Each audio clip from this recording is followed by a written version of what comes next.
We basically do the same thing. You take that steel and you create that same 22.5-degree angle with the knife on the steel, and you rub the knife from heel to tip on one side and from heel to tip on the other side. And you don't need to do this too much. 3 or 4 passes on either side is all you need to do. Steel will not sharpen a knife. A steel will make a sharp knife sharper. A steel will keep a sharp knife sharper longer.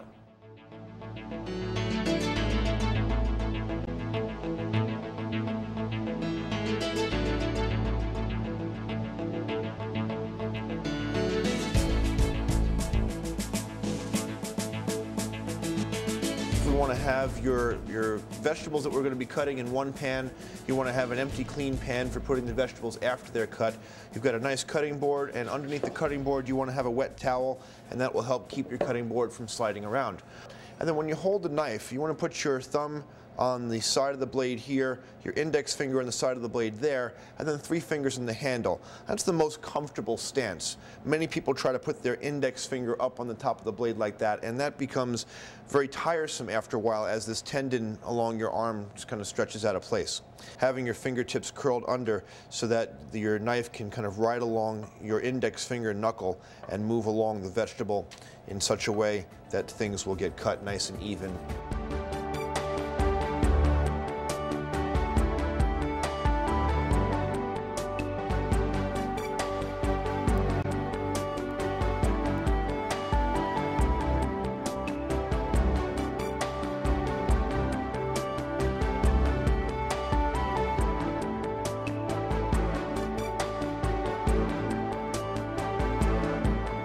Then we're going to turn the onion just slightly so that we're going to be making cuts across this way. So again, this root end is back over here.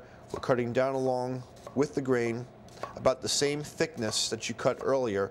Some of the onion will fall apart, but for the most part, the whole thing wants to stay together. Then we're going to cut back across the grain now this way, and in doing so, that gives us our nice small dice of onion. I'm sharpening this carrot up into a little point there, but every piece of carrot that I take off, if you take a look at it, from the first piece to the last piece, they all look the same. They're all going to cook the same, all nice and even though it's thicker on one end and thinner on the other end. And then we have no waste. We have no trimming or nothing that we're going to throw away. So we call that the oblique cut.